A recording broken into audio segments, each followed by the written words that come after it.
Bueno, buenas tardes, profesor, compañeras y compañeros. Nosotros somos el grupo 3 y nuestro tema es Memorias formadas en la población costarricense en relación a las prácticas religiosas católicas en el contexto de la Guerra Civil de Costa Rica de 1948.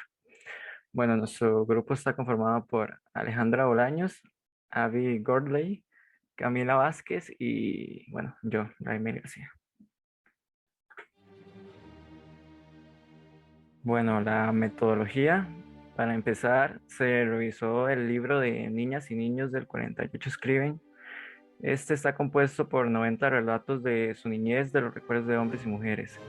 El enfoque de estos relatos fueron de la provincia de Cartago, en los cuales en total son 13. Así también se relató el premiado de Alajuela, a Charita los Muertos y dos relatos de San José, escogidos porque bueno, su título hace alusión a elementos religiosos, enfoque principal de este trabajo.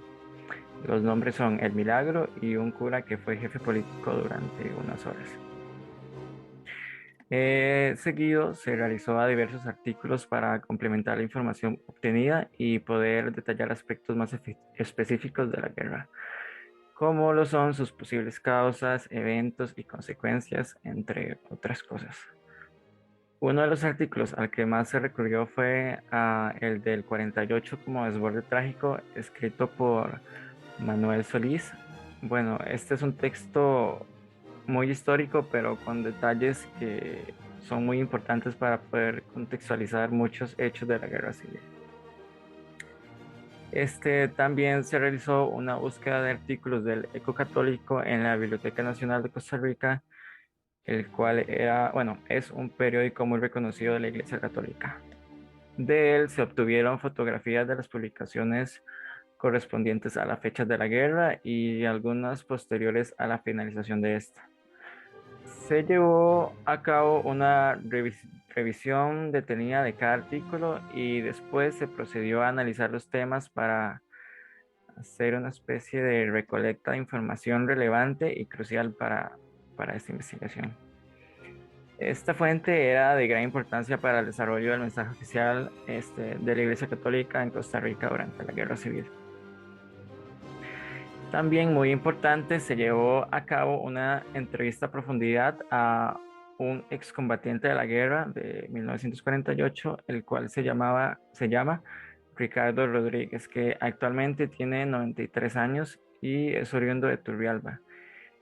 Él pertenece a una familia católica de 11 miembros y bueno, la entrevista estuvo nutrida de gran cantidad de anécdotas vividas en la guerra. Él fue combatiente por el bando de figuerista a sus 20 años. El entrevistado relata que a pesar de venir de una familia con una fuerte tradición calderonista, él decidió igualmente seguir a Figueres porque él lo consideraba un gran hombre y lo resalta en repetidas ocasiones en la entrevista. Bueno, don Ricardo tiene recuerdos de la guerra, de labores que le fueron asignadas, situaciones con las que se encontró, de sentimientos y emociones que experimentó en diferentes contextos y de las personas con las que compartió estas experiencias. Y bueno, también se recurrió a artículos que vimos a lo largo del curso para complementar toda la información que fuimos obteniendo a lo largo. Bueno, para empezar el desarrollo, elaboramos 3 preguntas fundamentales que son muy importantes para la base de todo el trabajo, que tienen un orden específico. Bueno, la primera empieza como cómo recuerdan las personas costarricenses del Valle Central la cotidianidad de la Guerra Civil de 1948. La segunda, ¿cuál era el papel de las prácticas religiosas en la cotidianidad de los y las costarricenses en el contexto de la Guerra Civil de 1948? Y la última es, ¿cuál era el mensaje oficial que comunicaba la Iglesia Católica en Costa Rica en el contexto de la Guerra Civil de 1948?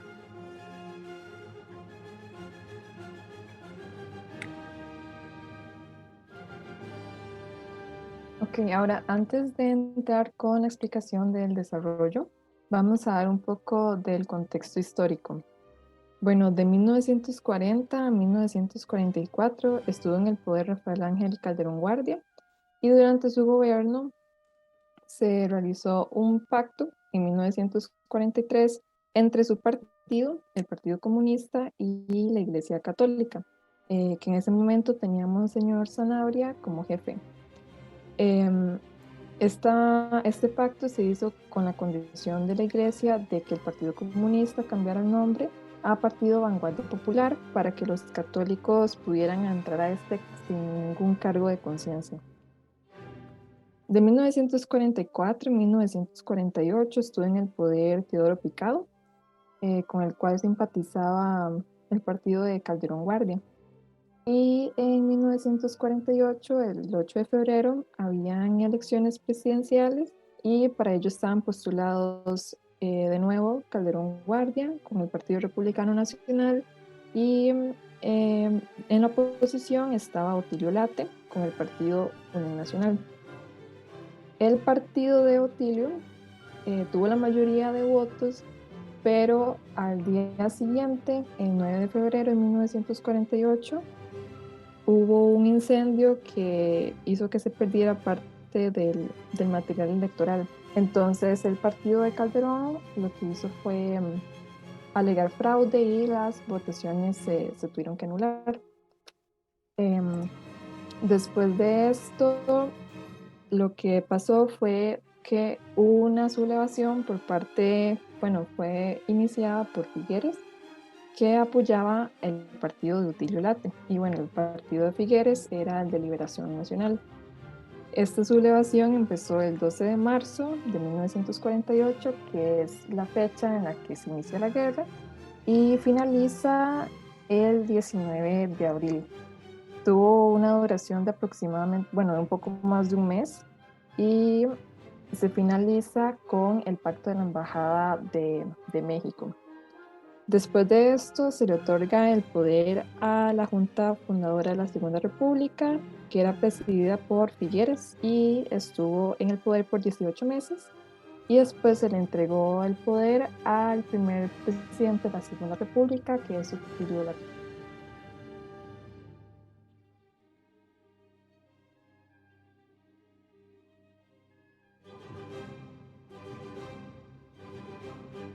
Ok, bueno, para contestar a la primera pregunta que planteamos, ¿cómo recuerdan las personas costarricenses del Valle Central la cotidianidad de la Guerra Civil de 1948?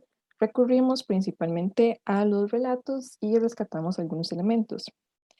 Pudimos notar que en los relatos se mencionaba que hubo una transformación del espacio para que se desarrollara la guerra.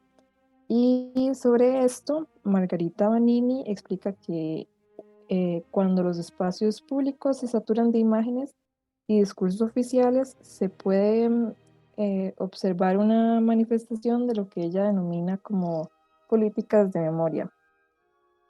Y otras memorias colectivas que se mencionan eh, fueron, bueno, en los relatos generalmente se mencionaba que la Quinta Sinfonía de Beethoven siempre se escuchaba porque era como la canción que utilizaban los vehículos oficiales del gobierno.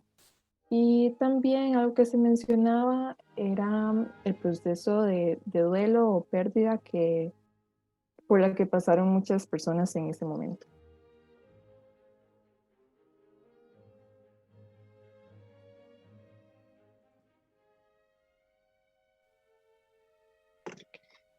Bueno, nuestra segunda interrogante es por el papel de las prácticas religiosas en la cotidianidad, en este mismo contexto. Y desarrollamos como tres ejes centrales que pudimos rescatar de los relatos, la entrevista y los artículos del periódico. El primer eje sería con respecto a las expresiones cotidianas. Hay expresiones en los relatos como a Dios rogando y al mazo dando, una petición de protección a la negrita de los ángeles, mi mamá los besó a cada uno y los bendijo, San Salvador, cuídame la casa por todo alrededor. Ella se fue a la mesa de los devotos de ella, o sea, los santitos, a rezar, pedir por sus hijos y su marido. mamá seguía pidiendo a Dios y a la Santísima Virgen María para que nos librara de las balas. Estas expresiones y acciones también, como la bendición y la acción de orar para interceder por las personas, demuestran que las prácticas religiosas están muy presentes en el discurso de las personas, es decir, en su vida cotidiana eran cosas con las que estaban familiarizadas, que muchas veces las tienen interiorizadas, entonces las dicen porque ya es lo que conocen, ya es como han aprendido a hablar. Y demuestra que aún en un contexto de guerra, estas prácticas se mantienen. No es como que hay un cambio radical, sino más bien, inclusive, comienza como una época en la que las personas comienzan como a orar más, y esto se rescata en la entrevista que realizamos, donde don Ricardo dice como, en eso la Iglesia Católica siempre se involucraba gente. Yo no sé cómo se llaman esos de la Iglesia Católica, pero llegaban a poner oraciones a gente que estaba muy arriba y todo, refiriéndose a que se intercedía no solo como por los familiares que iban a combatir, sino también como por los grandes políticos que habían en ese entonces. El segundo punto sería con respecto a Semana Santa. Hay una cita muy interesante que rescatamos de esto, donde Murillo recuerda: una limpia mañana estival impregnada por melosos aromas de chiverre, llegó la guerra civil. Supina sobre la olla hirviente, mi madre se divertía preparando deliciosos dulces. Preámbulo inequívoco de Semana Santa. Entonces aquí se puede observar como una actividad, una festividad, ¿verdad? Católica se desarrolla en este margen. Ahora, eso lo analizamos también con respecto a un artículo del Eco Católico del 4 de abril de 1948, donde dicen: Semana Santa ha sido una jornada de dolor, acorde con inquietud que producen las trágicas horas que desgraciadamente vive el país. Bueno, creo que eso da mucho que pensar con respecto a lo que estaba sucediendo y cómo analizar nosotros, más cómo analizaban las mismas personas el hecho de que se estuviera dando un hecho tan doloroso en el país en una época que pues se quiere como fortalecer esas prácticas católicas, religiosas, las creencias que la gente tiene. Y el último caso, que es el que más sobresale en los relatos, es el de la Virgen de los Ángeles. Se robaron a la negrita, es lo que muchos dicen, a la Virgen de los Ángeles, que argumentaban que protegía a las personas, a los combatientes, que se había desaparecido porque estaba enojada por la situación que había pasado en el país.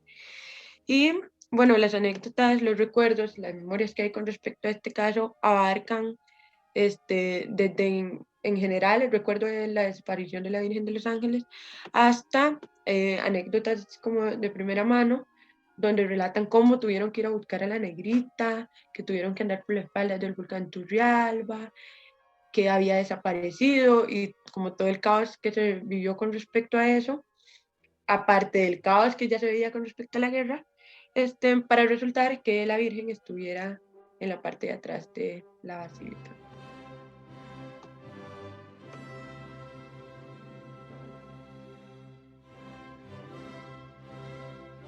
Bueno, la pregunta número 3 dice: ¿cuál era el mensaje oficial que comunicaba la Iglesia Católica en Costa Rica en el contexto de la Guerra Civil de 1948? Y toda esta información es tomada del periódico del Eco Católico, que, como mencionaron antes, es un periódico católico que era muy conocido en esa época. Y la primera posición que vemos es que hacia los inicios de la guerra, y eso de hecho continuó, mantuvieron como una posición antiguerra, y se puede observar eso en muchas maneras en ese periódico. Dicen que esta guerra inició por una lucha social causada por un alejamiento de Dios. lo llaman un problema moral y hasta espiritual. Comparaba la guerra con enfermedades como la gangrena y también la llamaba un golpe de pasión que solo llevaría a ruina, odio y amargura. Y el autor escribió 4 errores de tiempo, de aquel tiempo que causó esta guerra. El primer error era un apartamiento de Cristo y su ley de amor. El segundo sería agnosticismo religioso y moral. Tercero sería olvido de la ley de solidaridad y caridad humana. Y el último sería negación de toda dependencia entre la autoridad civil y Dios. Y enfrente de todo eso, la Iglesia Católica pidió por un reajuste moral. Y después de todo eso, después de expresar su disgusto para la guerra, dice, debe evitar a toda costa el derramamiento de sangre humana, el encono de las pasiones que abren abismos entre los hombres. La segunda cosa que podemos ver, como más que todo hacia la mitad de la guerra, son mensajes de consuelo, ánimo y paz. Y hacia la mitad podemos ver que era el Domingo de Ramos, Semana Santa y la Pascua, y por eso no hablan como directamente de la guerra, porque dan como espacio para escribir como cosas más religiosas para contestar eso. Pero como mencionó la compañera antes, reconoció el dolor de la gente, diciendo que era una Semana Santa y una Pascua muy difícil, muy lleno de dolor. Y enfrente de eso, había como muchos mensajes de ánimo, de tener fe, de confiar en Dios, acercarse a Jesús, porque de Dios viene como la paz del alma y de la patria. Y contó que Jesús y que Dios usarían como esta situación como tan fea para, incluso para bien también. Entonces daban como mensajes de esperanza así. Y enfrente de eso, dan una imagen de Dios como un rey triunfador, como victorioso y todopoderoso. Entonces también eso daba como esperanza a la gente de que no todo estaba tan mal porque estaba en las manos de Dios. Y la tercera cosa que observamos del eco católico es como hacia finales de la guerra podemos ver rasgos de anticomunismo. Más que todo cuando hablan sobre sus misioneros en China. Dicen cosas como tal persona ha muerto a manos de los rojos chinos, siendo el tercero de esta congregación que cae víctima del comunismo.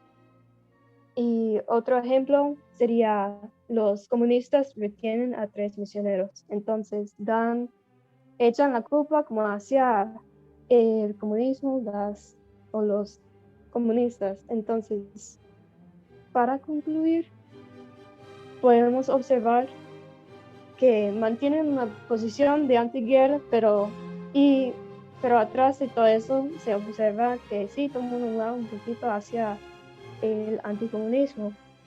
Y podemos observar también que dan como mensajes de consuelo, ánimo y paz durante ese tiempo.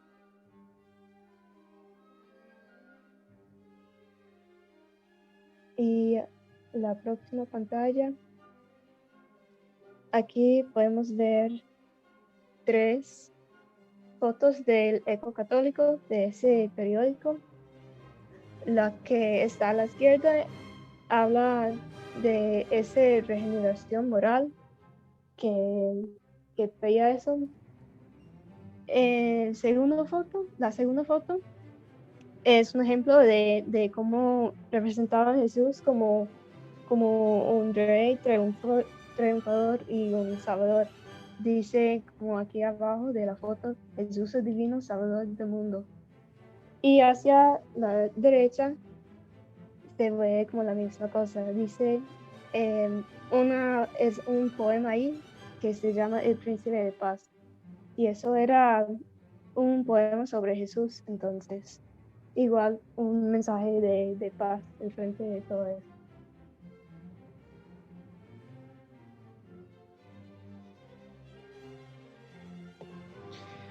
Bueno, a modo de comentarios finales con respecto a nuestro trabajo, primero que todo es importante recalcar que conforme fuimos investigando, andando en el tema, nos dimos cuenta que las memorias con respecto a las prácticas cotidianas religiosas, católicas, predominaban sobre lo que nosotros habíamos intentado como investigar en un principio, que era más como la participación política, digamos. Nosotros nos hicimos como esa primera pregunta como por la incidencia de la iglesia en la política, pero conforme fuimos buscando en la fuente nos dimos cuenta que habían más recuerdos, que eran cosas más sutiles, que estaban en el día a día, pero que también tenían gran valor. Además, está el punto de la influencia de la guerra en la vida religiosa, como se mencionaba anteriormente, a lo largo de las 3 preguntas. La guerra afectó la vida cotidiana de las personas. Parte de esa vida cotidiana eran sus prácticas religiosas. Entonces, de pronto, una actividad como Semana Santa es un muy buen ejemplo de cómo la guerra incidió en las prácticas, en las celebraciones, en el tipo de actividades que se hacían con respecto a la religión. Y también estaría como el punto de la influencia de la vida religiosa en la guerra, que más bien ahí entraría como todo donde la gente empezó como a orar, a creer, a interceder por esas personas que andaban combatiendo por la situación política nacional, fortaleciendo como su fe para poder llegar como a una resolución del conflicto armado que se veía en el país, de los problemas políticos que habían en ese entonces. Con respecto a esto, bueno, las personas que eran figueristas pueden haber, que hayan depositado como su fe en ello, pueden haber visto buenos resultados, pero de pronto las personas que eran calderonistas, entonces más bien puede haber sido como un periodo de desilusión religiosa para ellos. Estos serían algunos de los principales temas que hemos podido como discutir con respecto a el trabajo de las memorias, del papel de las prácticas religiosas católicas en el contexto de la guerra del 48.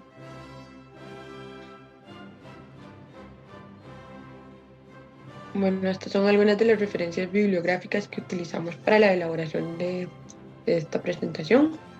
En el documento escrito están como todas las que utilizamos para la elaboración del trabajo. Y bueno, muchísimas gracias por su atención.